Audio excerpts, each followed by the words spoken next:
Hai Cyber Friends, welcome back to Cybertrend Chit Chat.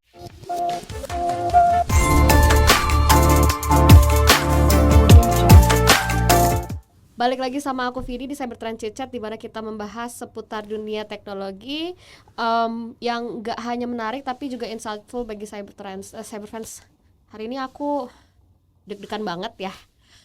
Mungkin nanti kalau misalnya kalian tahu tamunya siapa, kalian juga bakal di posisi aku juga bakal ketar-ketir ya. Tapi kita ngomongin dulu topiknya hari ini mau ngomongin apa. Nah, hari ini kita akan membahas topik yang mungkin bagi kebanyakan cyber friends atau kebanyakan orang-orang yang ada di luar sana itu kayak sedang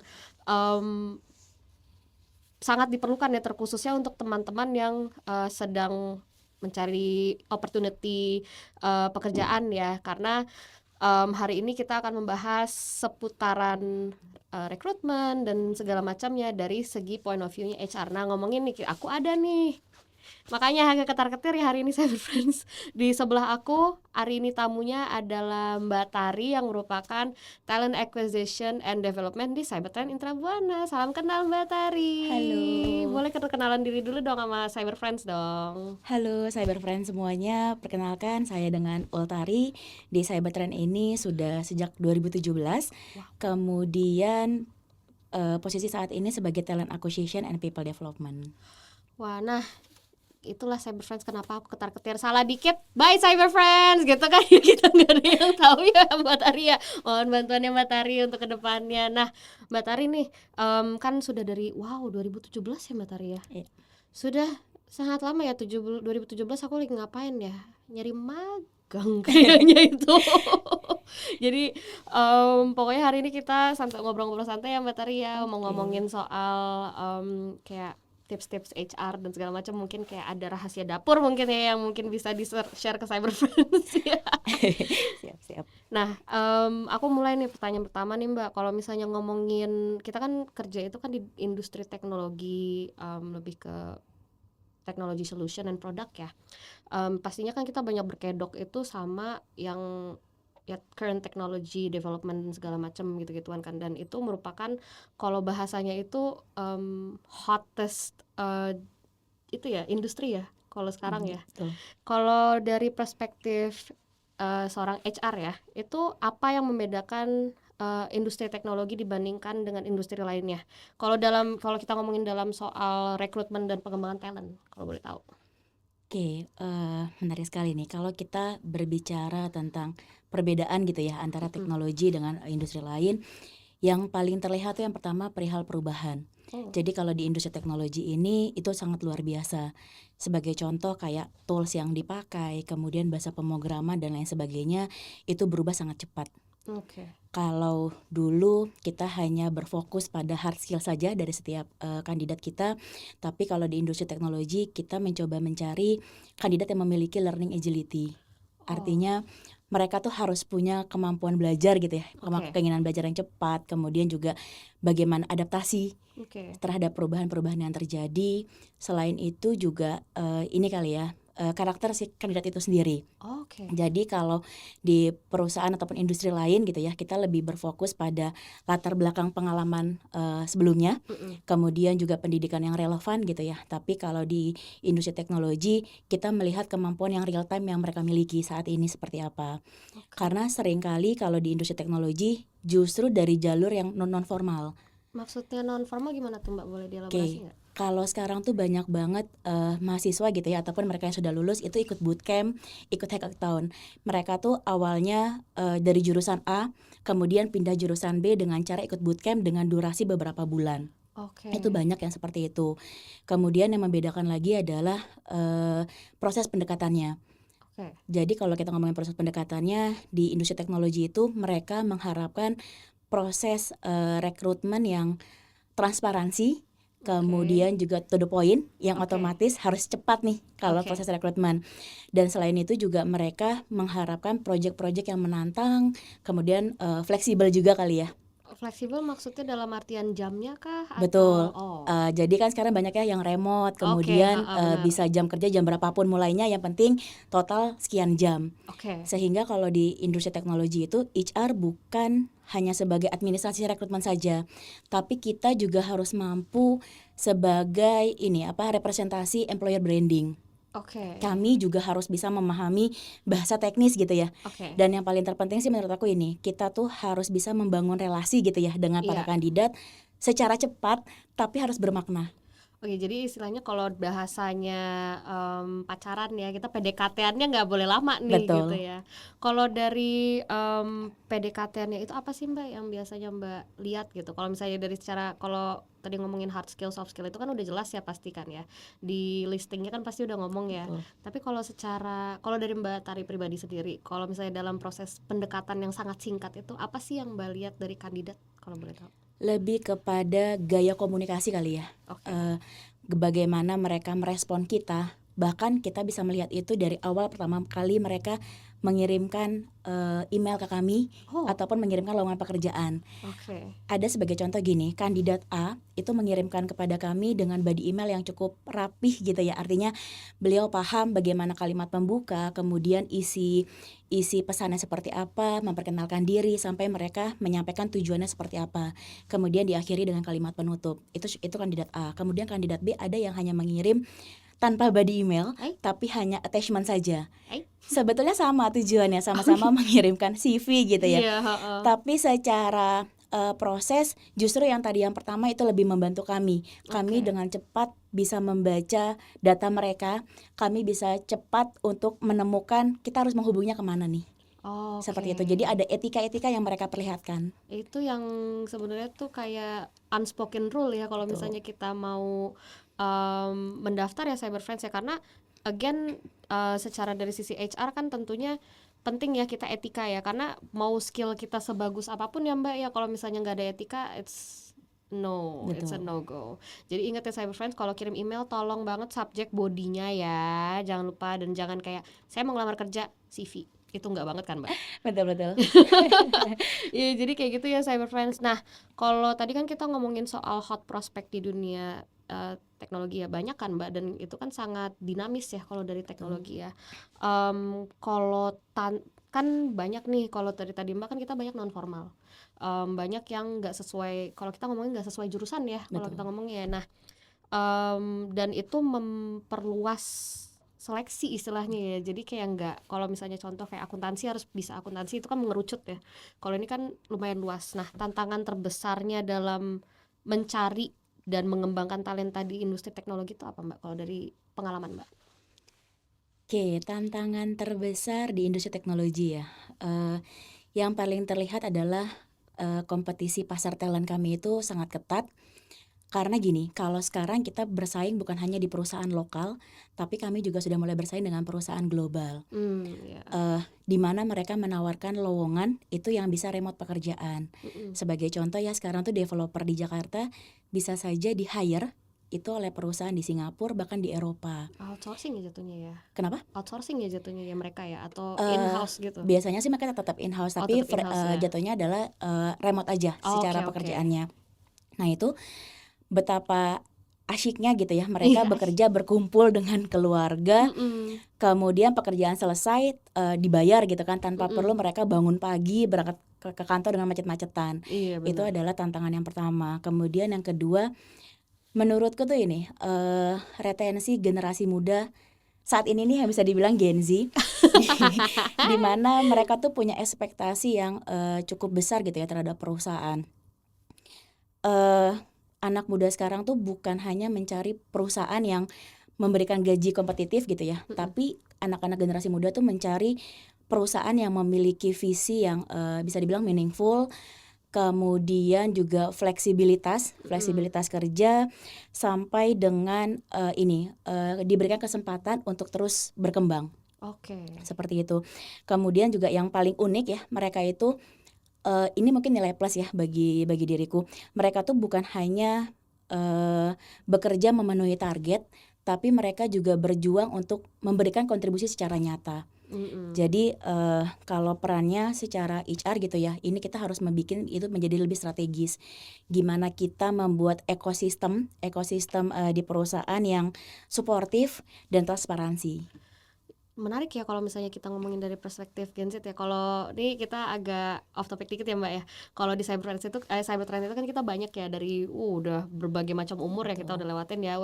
Gen Alpha belum ya, Gen Alpha belum ya, belum bisa kerja mereka. Kalau dari Mbak nih, dari pandangan Mbak, ada nggak distintif perbedaan kinerja antara generasi? Kalau misalnya kita kan berarti ada dari baby boomer, Gen X, millennials, Gen Z. Kalau dari tiga itu apa Mbak yang menurut Mbak karakteristiknya paling menarik kalau Mbak lihat dari sisi HR? Oke, kalau aku mencoba membandingkan dua kali ya, antara Iya, yang yang paling banyak. senior sama ada yang paling nggak yang Gen Z lah. Iya, boleh boleh boleh. Yang paling terlihat adalah secara prosesnya. Oke. Mereka menyelesaikan sebuah pekerjaan. Kalau dulu mungkin saya yang dianggap sudah secara umur gitu ya, itu pasti bekerja itu pasti step by step. Oke. Step A dulu, kemudian step B dan lain sebagainya. Tapi kalau generasi Gen Z itu biasanya mereka bisa dibilang tuh singkat berpikirnya. Satset ya?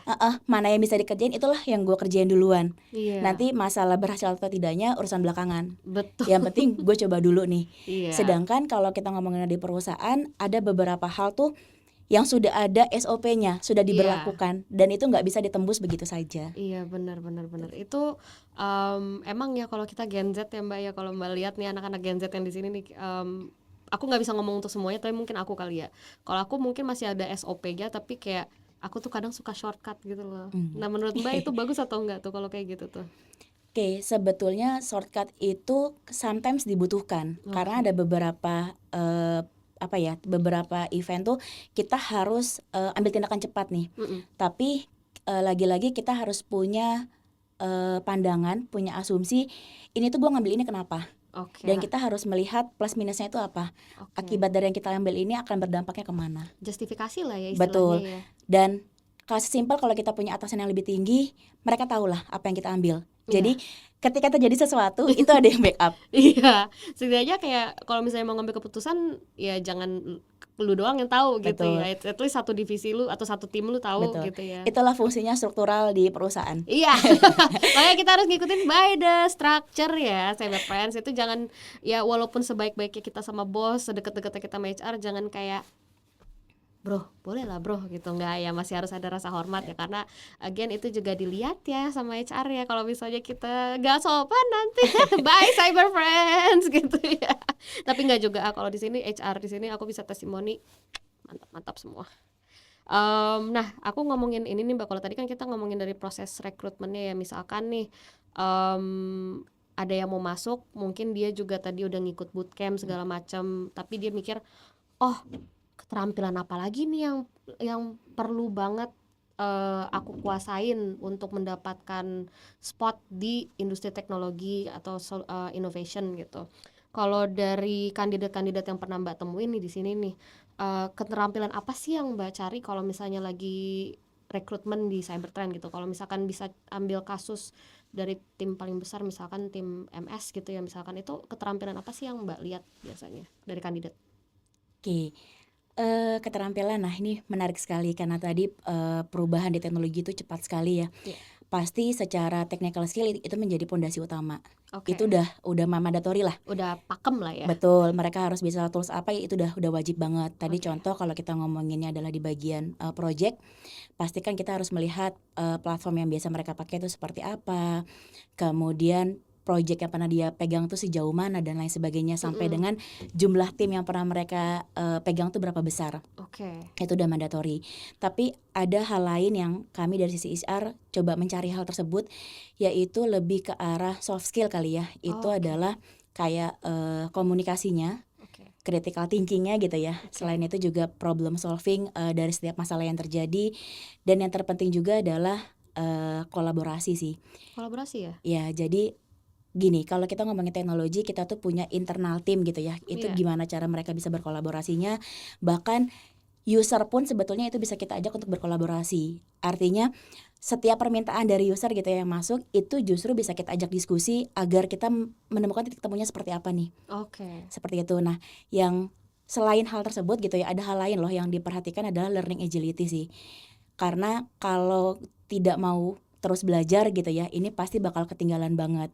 Karena di industri teknologi itu belajar itu adalah sebagai kebutuhan. Karena apa yang dipelajari saat ini bisa jadi sudah usang di waktu dekat. Iya sih, karena kan istilahnya ya aplikasi update aja tuh kadang tiap minggu Betul. gitu ya. Ini perkembangan teknologi tiap hari pasti ada aja gitu ya Betul. Mbak ya. Kalau kita ngomongin aplikasi itu biasanya mereka per tahun tuh pasti ada update-nya. Ya Versi update gede. 1, versi 2. Iya, beta apalah segala macam Betul, itu kan pasti ya namanya skill juga pastinya harus diasah terus ya Mbak ya. betul. Dengar-dengar nih kan bukan dengar-dengar sih, aku tahu sih sebenarnya Cyberfriends. Tapi kalau di Cybertrend ini kan ada, kalau nggak salah ada itu ya Mbak, kewajiban ya bagi kita dari setiap divisi ya, bukan cuma teknis doang ya, untuk melakukan training itu. Boleh dijelasin nggak Mbak itu maksud dan tujuannya gimana kalau boleh tahu? Oke, terkait training dan sertifikasi kali ya. Jadi Iya, memang di Cybertrend itu kita peduli gitu ya pada SDM kami. Jadi kita ingin bertumbuh bersama. Jadi bukan hanya secara bisnis saja yang kita kembangkan, tapi SDM pun harus ikut berkembang bersamanya. iya. Jadi KPI kami setiap tahun gitu ya, salah satunya adalah wajib mengambil training dan sertifikasi. Kalau di teman-teman teknologi, training itu tuh minimal kayak 2 dalam setahun plus sertifikasi itu minimal 1. Tapi Mm-mm. mungkin kalau di teman-teman yang divisi lain itu lebih ke arah pelatihannya aja. Nah, tapi kita juga ketika memberikan pelatihan ataupun training itu, kita pengen nih teman-teman yang sudah diberikan itu juga berbagi ilmu ke yang lainnya. Oh ya, Kalau di kita dibilangnya sharing knowledge. oh iya, sharing Betul. knowledge. Jadi harapannya pemerataan informasi itu bisa dilakukan ke semua lini. Oke. Jadi satu dikasih pelatihan, semuanya bakal dapat. Bener-bener Seperti itu. semuanya ya Betul. berarti ya. Oh iya sih, aku bisa testimoni Cyberfriends. Jadi kalau di Cybertrend ini kita ada sharing knowledge ya, dan itu pun terbuka nggak cuma untuk tim teknis doang, tapi misalkan tim teknis nih ada mau sharing soal ya for example Tableau atau Knaim gitu kayak waktu itu. Nah kita nih misalkan nih aku kan tim konten ya, tim konten tuh juga boleh lo ikut gitu. Jadinya kan itu refresh kita, memberikan knowledge kepada kita untuk membangun konten-konten yang istilahnya inline lah sama perkembangan yang ada gitu. Jadi I can vouch kalau semua di sini itu benar-benar kita bertumbuh bersama, bukan cuma secara bisnis doang tapi juga secara itu ya SDM-nya ya, SDM. kualitas SDM-nya gitu. Nah itu tuh yang salah satu yang benar aku salutin banget sih Mbak, program di sini tuh. Jadi ini sangat-sangat apa ya, bagi teman-teman Cyberfriends mungkin di luar sana yang mungkin nanti bisa join sama kita, kan juga nanti kalian akan mendapatkan manfaatnya juga gitu ya. Kalau dari aku sih, aku banyak belajar semenjak baru 6 bulan, 7 bulan, dan itu aku udah belajar banyak banget sih. Dari awalnya gak ngerti apa-apa, jadi testimoni nih Cyberfriends, dari gak ngerti apa-apa jadi wah ngerti banyak banget ya ternyata ya gitu. Nah ngomongin nih Mbak, kalau ngomongin soal tumbuh dan berkembang nih, em, apa sih kalau misalkan nih orang kandidat udah masuk nih, pasti kan kalau misalnya kita ngomongin Gen Z itu kan dia pengen, oh gue harus naik, harus berkembang, udah berkembang nih sekarang tinggal proses naiknya. Nah apa yang bisa dilakukan sama misalkan karyawan gitu agar dia itu tetap berkembang terus selain dari segi training dan sertifikasi ya, pastinya kan mereka juga berpikiran berkembang itu untuk ya promosi lah, biasalah gitu di perusahaan itu. Kalau dari sisi HR ada nggak Mbak tips and tricks ya gitu?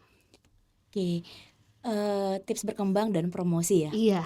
Kalau kita ngomongin promosi, sebetulnya balik lagi yang paling mendasar adalah kondisi perusahaan itu sendiri. Oke. Itu kan berarti ranahnya di ranah perusahaan ya. Kita nggak bisa Iya. ngapa-ngapain sebagai karyawan.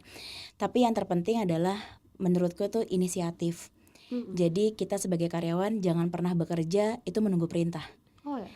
Tapi bekerjalah secara sadar dengan inisiatif kita, karena kan kita sudah tahu nih tanggung jawab kita. Mm-mm. Kita sudah punya KPI selama setahun, itu bisa kita breakdown per semester, atau mungkin kalau lebih spesifik lagi kita bikin per quarter. Oke. Kita tahu nih mana yang menjadi prioritas, itulah yang kita kejar di awal gitu ya.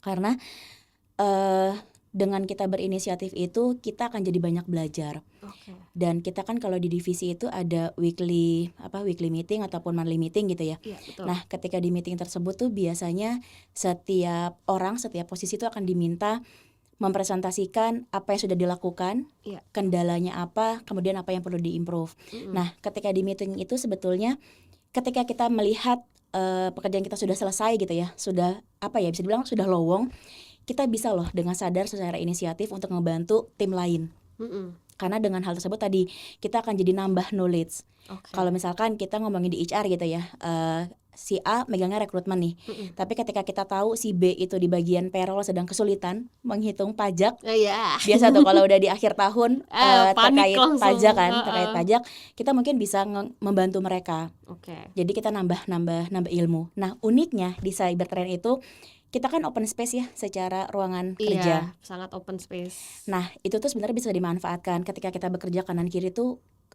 kadang gitu ya di kanan tiba-tiba ngeluh, duh gue capek nih, toolsnya ganti lagi segala macam. Benar.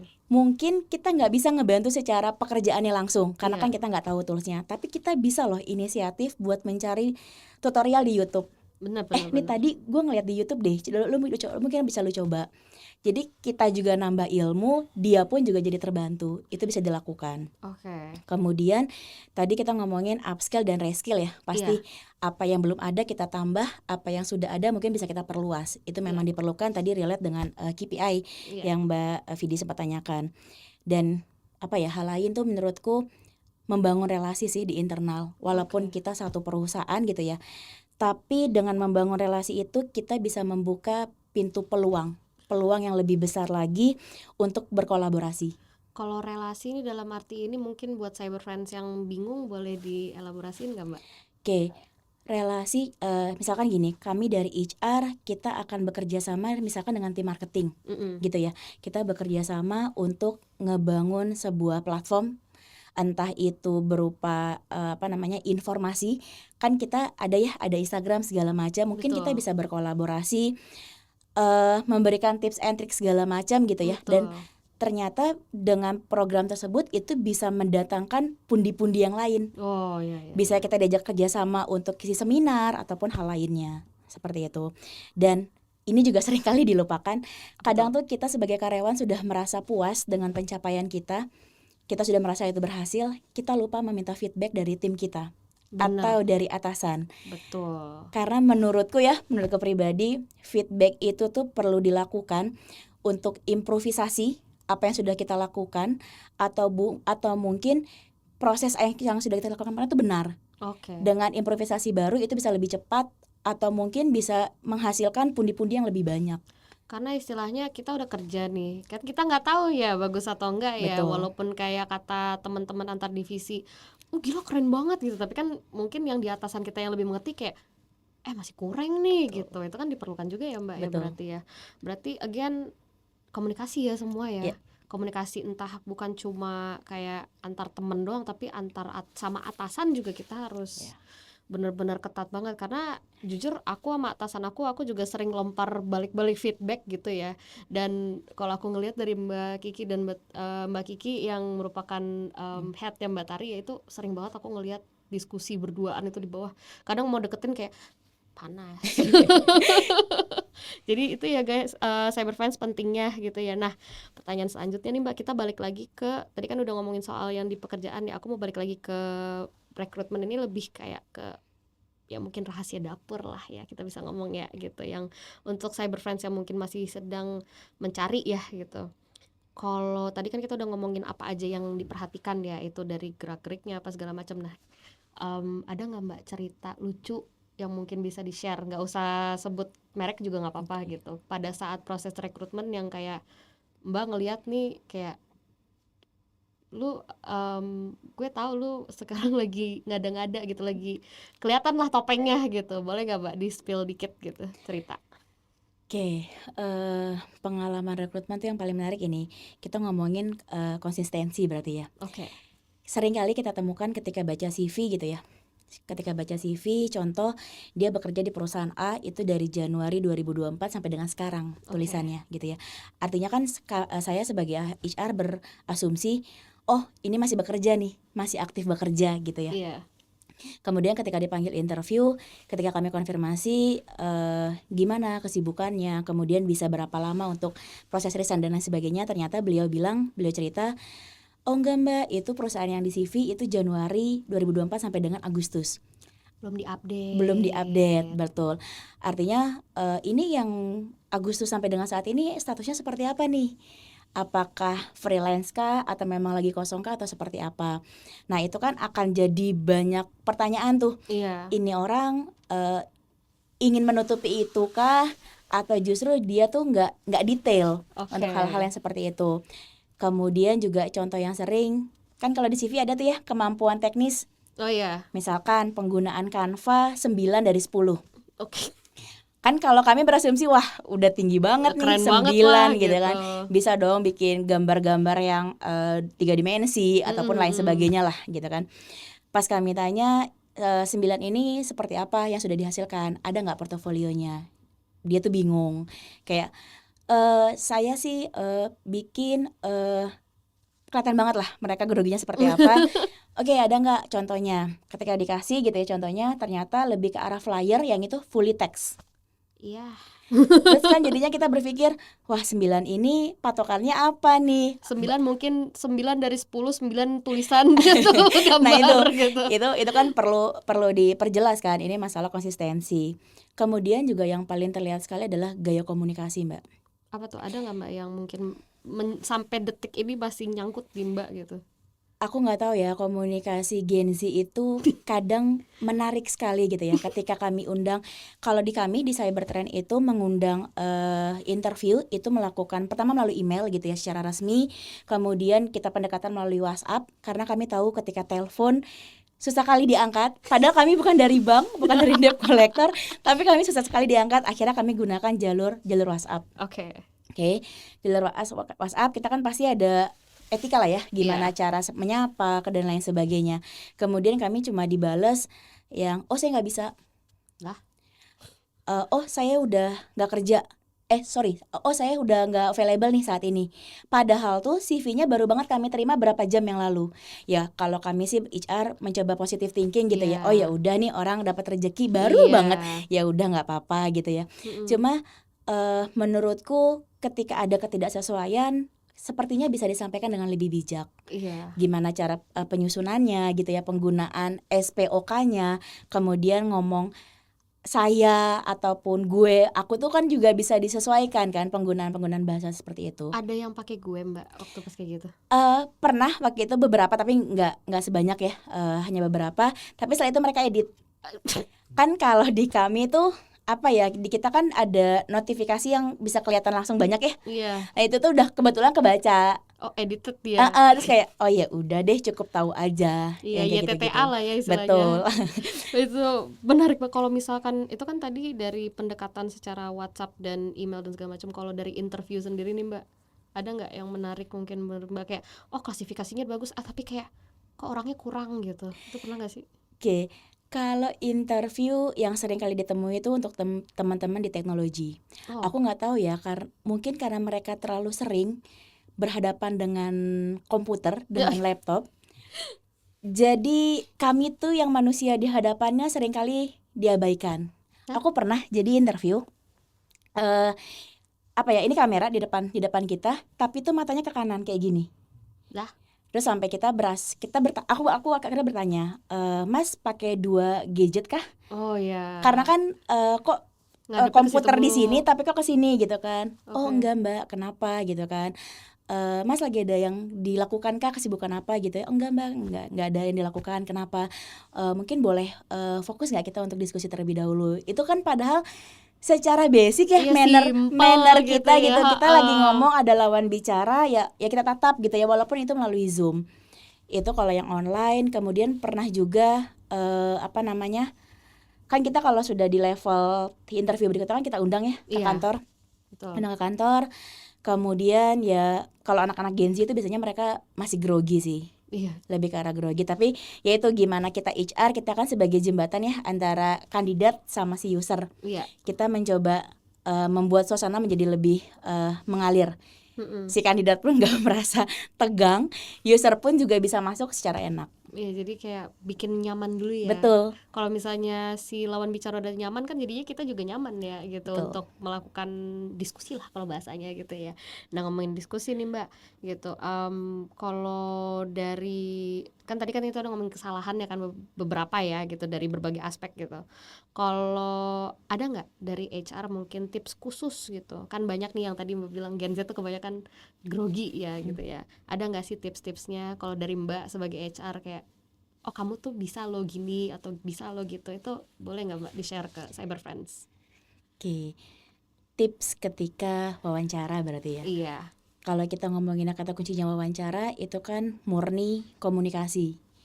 Murni kita bercerita gimana cara kita menjual diri kita dalam tanda kutip ya. Iya, menjual kutip. Ya, gimana kita menyampaikan skill kita, kemudian proyek yang pernah kita handle dan lain sebagainya.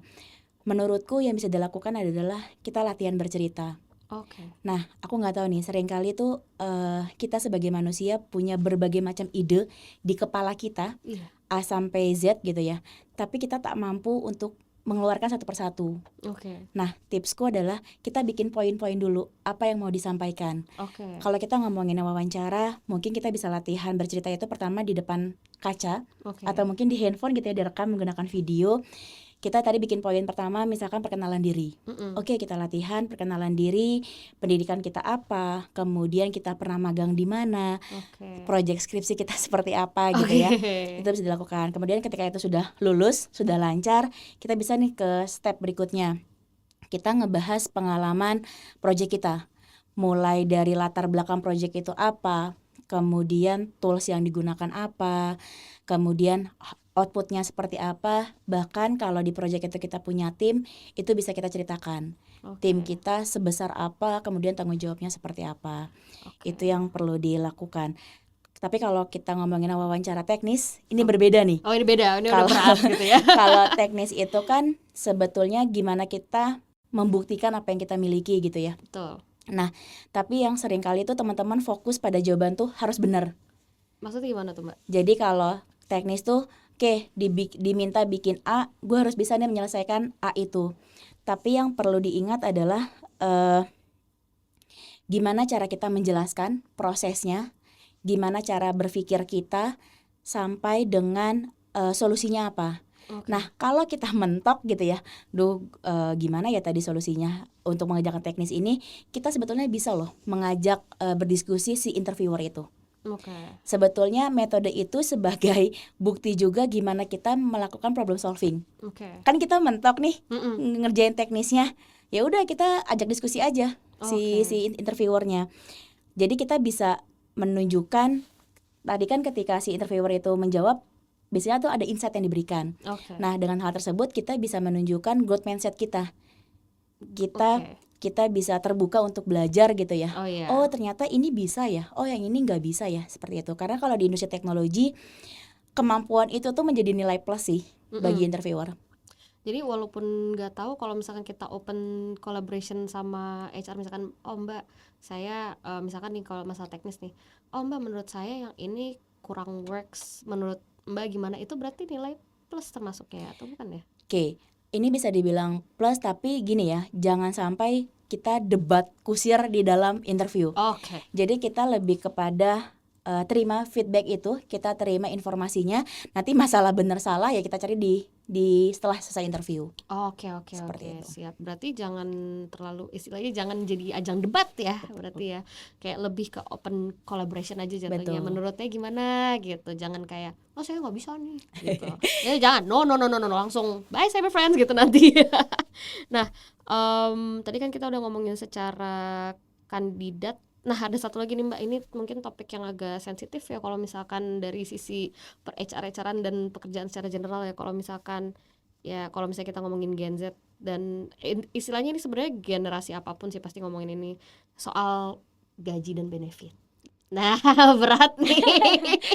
Kalau gimana sih caranya untuk kandidat, karena aku jujur Mbak ini agak di luar ya, tapi aku ngelihat tuh banyak banget konten yang kayak giliran udah ngomongin pay dan untuk benefit itu kan kayak dianggapnya kurang sopan mungkin ya. Kalau misalnya dari pandangan HR, apakah hal ini termasuk hal yang tidak boleh ditanya atau dipertanyakan, atau ya umum-umum saja tapi mungkin ada etika yang perlu diperhatikan gitu? Kalau menurut Mbak gimana?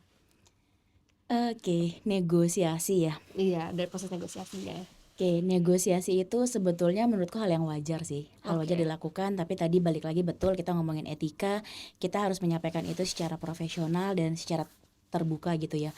Artinya sebelum kita melakukan negosiasi, pasti kita melakukan riset dulu. Oke. Kita melakukan riset. Kalau sekarang kita ada job portal.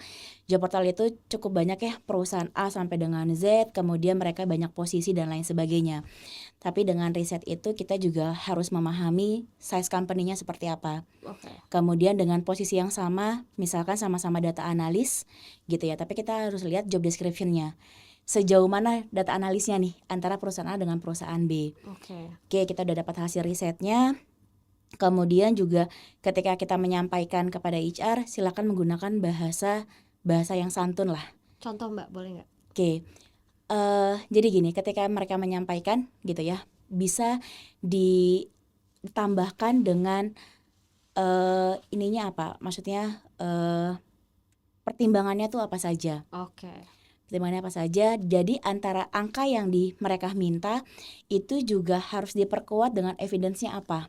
Oke, mungkin kayak evidence-nya tuh kayak Skill-nya apa? skill saya ada ini yang Betul. oke, ngerti. Saya punya sertifikasinya ini dan lain segala macamnya. Tapi jangan sampai minta angka sekian, tapi ketika ditanya toolsnya apa, punya sertifikat apa, mereka tuh nggak bisa membuktikan hal tersebut. Oh iya. Nah, mungkin tambahan sih Mbak Vidi. Jadi kalau di industri teknologi itu, menurutku ya, jangan hanya berfokus pada angka saja, Iya. tapi cobalah bertanya perihal fasilitas lain. Oke, contohnya tuh Mbak. Fasilitas lain, karena kalau kita ngomongin teknologi ataupun telco gitu ya, itu tuh banyak fasilitas tambahan kayak contoh kayak pulsa, kemudian apa namanya Wifi mungkin. wifi, ya sih, Oh, iya. wifi, kemudian apa namanya pakaian. Oke. Kalau kayak di sales kan tuh ada ya segala Oh macam. iya, ada itunya. Kemudian ada fasilitas bisa sertifikasi langsung Iya. tanpa harus nunggu pengangkatan karyawan. Betul, betul. Kemudian juga apa namanya Grab segala macam lah ya, Oh iya, kita ada. hal-hal yang lain. Asuransi Oh iya, betul. asuransi Penting. tidak hanya BPJS tapi juga ada asuransi swasta mungkin yang bisa mengcover BPJS Betul. tersebut dan hal-hal lainnya yang kalau dinominalkan bahkan bisa lebih besar dari gaji pokoknya. Iya, Itu betul. seringkali terjadi kalau di dunia industri teknologi. Karena banyak ya pertimbangan ya, bukan cuma gaji base-nya doang ya, tapi Betul. kita harus mikirin juga kayak kalau bahasa zaman sekarang pesangon ya mungkin ya. Apa ya Mbak namanya ya Mbak? Lebih kepada Benefit. benefit tambahan. Iya, benefit tambahan. Kayak ada ruangan gym Oh gitu iya, ya, ruangan gym dan lain sebagainya lah. Itu kan kalau di angka-angka tuh lumayan sebetulnya. Benar-benar. Nah, kita ada kolam renang Cyber Friends. BTW aja. Kita ada kolam renang dan itu kalau misalnya kepala-kepala tim-tim teknis atau tim manapun lagi panas langsung pada nyebur. Pernah aku ngelihat itu terjadi, bener deh. Berdua berenang, katanya aku tanya, ngapain Mas? Panas. Biasanya tuh kalau di Cybertrend ketika project selesai gitu ya, project selesai tuh mereka pada nyebur. Oh, itu emang udah inisiasi sih, bener sih. Apa ya, kayak udah habit gitu ya. Kita udah tahu nih kalau mereka nyebur, antara kalau nggak project selesai, kalau nggak diceburin karena ulang tahun, kalau nggak abis ada apa, kegiatan apa gitu. Kalau dari tim sales marketing biasanya close PO. Nah itu bener banget. Kalau close PO kita mungkin AM yang bersangkutan atau yang lain itu langsung pada pure gitu. Itu udah itu kayak company benefit yang sangat beneficial buat aku sih, karena aku jadi banyak konten ya Mbak. Nah, tadi kan kita udah ngomongin soal dari segi kandidat. Nah, aku mau nanya nih Mbak, dari segi HR-nya kan kita kan Mbak kan sebagai HR di perusahaan teknologi yang dinamis ya tadi kita ngomong ya. Kalau dari sisi HR sendiri, bagaimana caranya HR menyesuaikan strategi rekrutmen ya bisa dibilang ya, dan retensi dengan perkembangan teknologi. Jadi istilahnya kayak gimana caranya HR mengadjust gitu ya, karena kan demand sangat tinggi dan juga secara skill set juga terus berkembang. Kalau dari HR sendiri gimana caranya HR menyesuaikan strategi itu? Mungkin ada tools yang digunakan kah, atau mungkin ada skill set yang Mbak asah kah seiring berjalannya waktu gitu? Karena kan pastinya beda dong dulu sama sekarang gitu. Kalau dari sisi rekrutmen gitu ya, kita memang sudah nggak bisa lagi nih menggunakan pendekatan secara tradisional. Jadi kita mencoba menggunakan teknologi gitu ya, menerapkan strategi yang lebih digital, lebih agile, itu dengan berbasisnya data. Oke. Contoh ya, kalau proses rekrutmen itu banyak perusahaan menggunakan teknologi AI. Oh. itu untuk melakukan screening CV, Mm-mm. kemudian juga untuk melihat skill match kompetensi seorang karyawan. Itu bisa dilakukan dengan AI tadi gitu ya. Wah, AI ternyata bisa juga ya baca CV ya. Paling tidak dari CV yang kita upload tuh kita bisa tahu orang ini tuh punya skillnya tuh di area mana. Oh, oke oke oke, Itu mengerti. lumayan ngebantu. Kemudian kalau tadi ngomongin dari sisi retensi, di HR itu kita menggunakan pendekatannya people analytic. Artinya kita secara personal gitu ya kita lakukan, bisa secara FGD juga, Oke. group discussion gitu ya dengan beberapa karyawan ataupun melalui survei. Nah, harapannya dengan hal tersebut semua kita bisa menarik data gitu ya, seberapa besar kepuasan mereka bekerja, kemudian juga seberapa efektif program-program yang kami berikan yang sudah Oke. berjalan ataupun yang masih proses gitu ya. Oke. Jadi dari data tersebutlah membantu kami untuk mengambil tindakan nih apa yang harus dilakukan ke depannya. Oke, siap. Berarti AI sangat berperan penting ya, bukan cuma Tuh, secara teknis doang, ternyata secara HR juga AI dipakai banget ya, Mbak ya. bantu, betul. Kalau misalkan aku ngeliat nih Mbak, ada nih Mbak di sosial media ya, ada AI yang digunakan untuk interview kandidat. Itu maksudnya gimana sih Mbak? Aku jujur kayak nonton tuh, jadi kita ngomong sama robot tapi apa yang dianalisa gitu loh. Oke. Ini menarik. Sebetulnya dari tahun lalu tuh kami HR sudah berkolaborasi. Ini tadi relate sama yang pertanyaan sebelumnya Oh ya. iya. Kolaborasi dengan divisi lain. Kami tuh sudah meminta bantuan tim produk kami. Kan di Mm-mm. sebenarnya ada tim produk, ada tim project. Kami sudah berkolaborasi dengan dua departemen tersebut untuk membuat hal tersebut. Jadi Oh. kita nggak mau ngebeli, tapi kita mau ngebikin. Tadi kalau pertanyaannya itu gimana? Jadi itu sebelum bertemu dengan HR, sebelum bertemu dengan user, itu kita bikin kayak sesi interview tapi dengan robot. Oh gitu ya. Betul, tapi pertanyaannya seputar apa itu biasanya general. Mm-mm. General dulu, nanti dari situ akan kita tuh dapat risamnya. Dapat risamnya apa? Nah, dari situlah hasilnya kita ajukan kepada user. Apakah itu bisa dilanjutkan atau tidak prosesnya? Oh berarti dari tim produk sendiri ya, dari tim internal Cybertrend sendiri ya, itu ada ya Mbak ternyata Betul. tools yang membantu dunia per HR-an gitu ya. Betul. Kalau nggak salah namanya si Trend Vision for Talent Analytics ya, bener ya? Itu terkait yang dashboard ya. Iya. Betul, tapi kalau yang tadi masalah AI, sebetulnya ini dalam proses pengembangan sih. Oh Kita dalam kalau proses pembuatan gitu ya oke untuk hal kalau tersebut. yang ngomongin dashboard tadi Mbak, itu sekiranya kan aku sempat ngeliat tuh beberapa Tech Pro-nya. Itu kalau dari sisi HR itu apakah produk tersebut membantu HR untuk kedepannya, karena kan again kita dinamis kan, teknologi itu dinamis, teknologi itu selalu berkembang. Apakah dengan keberadaan dashboard ini dapat membantu HR dalam pengembangan strategi tersebut yang tadi kita bilang Mbak? Oke, kalau balik ke produk gitu ya, ini belum 100% dipakai di kami. Jadi kita Oke. tuh sedang mengumpulkan data terlebih dahulu untuk bisa diupload ke dashboard tersebut. Jadi Oke. kami dibantu beberapa tim untuk menyiapkan dulu, karena kan cukup panjang ya.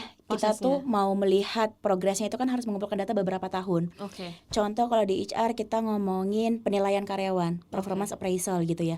Kita mau lihat nih seberapa signifikannya si karyawan A dalam setiap tahun. Apakah kompetensinya itu meningkat? Kemudian kompetensi gapnya mana yang paling besar. Nah itu tuh kita harus nyiapin dulu satu karyawan tuh minimal 3 tahun. Oke. Artinya kita harus membuka data-data yang sebelumnya gitu ya untuk memenuhi hal tersebut. Dan sekarang masih dalam proses pengumpulan data untuk bisa diupload ke dashboard tersebut. Jadi kalau tadi Mbak Vidi pertanyaannya seberapa efektif, aku belum bisa menjawab langsung karena memang belum digunakan 100%. Tapi kalau dilihat dari portofolio, sempat gitu ya dari tim produk mempresentasikan, itu sih berguna banget. Karena dari situ kita bisa melihat pergerakan karyawan Jadi itu seperti apa. Jadi istilahnya nggak kita ngeliat secara langsung ya, tapi kayak udah ada yang Betul, menganalisa ya. betul, Itu kedepannya bakal dipakai banget sih ya Mbak. betul. Terutama untuk mungkin kalau kita ngomong big enterprises yang karyawannya tuh ya lebih dari 300 lah ya kita ngomongnya ya, itu sangat membantu ya berarti. Kalau misalkan tadi kan kita ngomongin AI sebagai membantu ya, alat pembantu ya. Kalau di HR sendiri ini ada nggak sih tren yang perlu diperhatikan gitu, mungkin dari segi HR to HR atau recruitment to HR, tren di industri tren di per HR-an di industri teknologi ini ada nggak sih Mbak, kayak tren yang lagi sekarang itu berkembang gitu? Kayak penggunaan alat apa atau apa gitu. Oke, kalau trennya itu ini dari sisi HR-nya atau dari sisi teknologinya? Boleh dari HR-nya dulu terus ke teknologinya. Oke, kalau di sisi HR apa ya? Mungkin lebih ke area digitalisasi semua kali ya. Oke. Kita kalau ngomongin rekrutmen tadi kita semua sudah dilakukan online gitu ya. eh Apa namanya, tesnya pun semuanya kita lakukan online, jadi udah nggak perlu lagi tuh mereka datang ke kantor, Oke. kecuali finalisasi ya, biasanya tuh memang kami undang sekalian untuk perkenalan lah ya. Oke. Tapi kalau kita ngomongin people development, kita tuh ngebangun juga LMS, Learning Management System. Oke. Itu adalah wadah karyawan kami gitu ya untuk mengekspor pelatihan dan lain sebagainya. Jadi mereka nggak perlu ikut training tatap muka, mereka bisa melakukan kapan dan dimanapun. Jadi istilahnya trainingnya itu gak perlu datang ke tempat ya, Betul, tapi bisa online ya. betul. Apa ya contohnya kalau di sini? Oh, Udemy gitu ya. Udemy, betul. Nah kita bikin sendiri punya Cybertrain. Keren banget ya udah. Nggak kuat. Tapi emang aku pakai sih Cyberfriends dan itu modul-modulnya ngebantu banget sih. Nah, ini udah nyampe akhir dari interviewnya nih Mbak. Tapi aku ada satu segmen baru nih, namanya This or That. Jadi Mbak pilih ini atau itu. Oke. Nah, aku ada nih This or That. Kerja online atau kerja offline? Online. Kenapa tuh? Kerja online itu apa ya? Kita tuh yang pertama lebih dikasih kepercayaan. Oke. Kemudian secara produktivitas itu lebih bagus karena kita bisa mulai dari sedini mungkin. Artinya dari kita nggak perlu tuh macet-macetan. Bener juga. Kita itu karena di Jakarta ya, kalau nggak macet tuh bukan Jakarta. Iya, udah gitu kan kita di daerah TB Simatupang ya. TB dari TB Simatupang itu tahu nggak Mbak apa? Apa tuh? Tidak bergerak. Nah itu dia. Tapi setuju sih kalau aku pribadi aku tim offline sebenarnya. Tapi kalau misalnya dikasih kesempatan offline bener sih. Nggak ada patokan waktu gitu. Betul. Yang penting kelar kan. Nah, this or that kedua nih. Tim gede atau tim kecil? Tim kecil. Kenapa tuh? Tim kecil itu lebih solid. Kemudian juga proses berpikirnya akan jadi lebih lebih to the point. Oke. Nah, next nih. Kerja di gedung atau kerja di kayak kita sekarang gini? Kerja di rumah, Ya. artinya kerja di kantor ya, maksudnya Iya. kerja di kantor kayak kita sekarang. Iya, kantor homey. Betul. Kenapa? Yang pertama nggak bayar parkir. Betul. Nggak bayar parkir, kemudian nggak perlu naik turun Lift. lift yang berlantai-lantai. Iya, nggak perlu ngantri. Betul. Ngantri bukan ngantri apa ya? Ngantrinya ngantri lift. Betul. Bukan ngantri makan, mending ngantri makannya. Nah, aku ada ini lebih sedikit ke HR nih. Kandidat banyak tapi milah kandidat banyak tapi dari divisi yang umum atau memilih kandidat yang dikit tapi divisinya tuh yang hot banget gitu, yang kayak lagi diperlukan banget tapi kandidatnya dikit, atau kandidatnya banyak tapi untuk yang general aja jadi kayak ya udah bisa kapan aja gitu. Kayaknya lebih enak yang sedikit, dan untuk yang sedikit tadi yang kedua ya. Iya, tapi kan demandnya tinggi gitu, Iya. tapi itunya dikit. Kenapa tuh Mbak?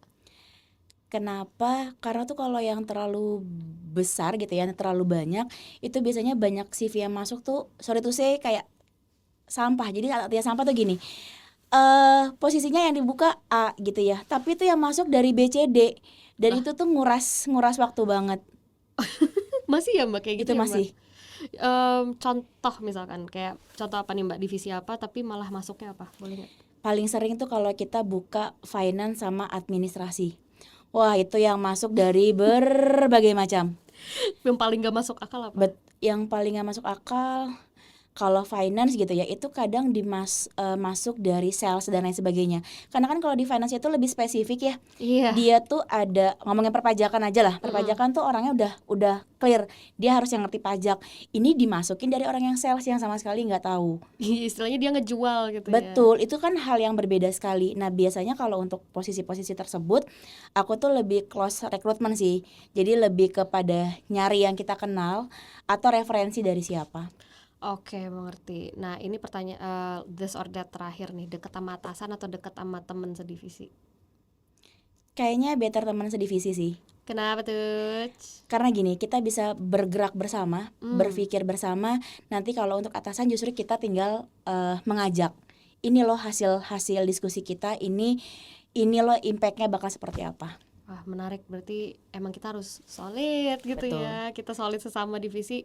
Kalau untuk nanti ke atasannya itu bisa kita rangkul bareng-bareng Betul. lah. Karena lebih gampang lebih sulit tuh ngerangkul banyak orang dibandingin satu orang. Jadi kalau bener. kita udah megang tim yang besar, itu bisa kita pegang semua. Kalau ke atasan itu jauh lebih mudah harusnya. Iya, karena kayak udah ada backingan dari bawah ya. Betul. Jadi ke atasnya kayak atasan ngeliat kayak iya ternyata mereka semua setuju gitu ya. Betul.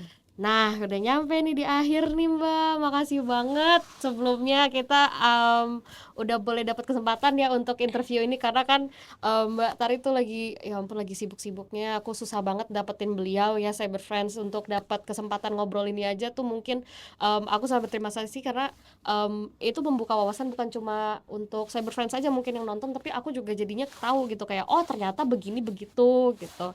Nah, Cyber Friends, Mbak ada nggak kata-kata mungkin semangat untuk Cyber Friends yang mungkin lagi berusaha untuk mencari job seekers di luar sana gitu? Kayak apa ya? Yang pasti itu industri teknologi itu kan cepat banget perubahannya, cepat banget segalanya lah ya. Itu tuh berubahnya benar-benar tek gitu ya. Iya. Sehingga kita pun sebagai manusia harus bisa terus mengimbanginya. Artinya kita harus terus berkembang gitu ya. Bukan hanya dari sisi perusahaan saja gitu ya, tapi kita juga harus bisa terus berkembang di dalamnya. Jadi kalau HR bukan hanya mencari orang yang pintar secara technical skill, tapi kami juga mencari orang yang mampu berkolaborasi dengan tim ataupun dengan orang lain, serta mudah beradaptasi dengan berbagai perubahan. Oke, jadi Cyber Friends bagi yang mungkin mau memulai opportunity di tempat baru, atau mungkin ada yang ke sini, bisa langsung ya ke website kita di www.cybertrend/intra.com. Mungkin kalau misalnya kita cocok, mungkin kalian bisa duduk di sini selanjutnya ya kan, gak ada yang tahu ya. Pokoknya semangat terus untuk Cyber Friends di luar sana yang mungkin masih menjadi job seekers, yang mungkin udah mau lagi interview, atau mungkin yang udah dikit lagi nih tinggal negosiasi nih gitu ya. Pokoknya dari kita berdua semangat. Nah, Cyber Friends, jadi gitu aja ya untuk hari ini. Terima kasih banyak sudah menonton. Jangan lupa like, comment, dan subscribe channel Cybertrend Intrabuana, dan jangan lupa follow kita di sosial media @cybertrend_intrabuana dan juga @live@cybertrend kalau misalnya mau ngelihat konten-konten lucu ya. Nah, sampai jumpa di episode selanjutnya. Bye Cyber Friends.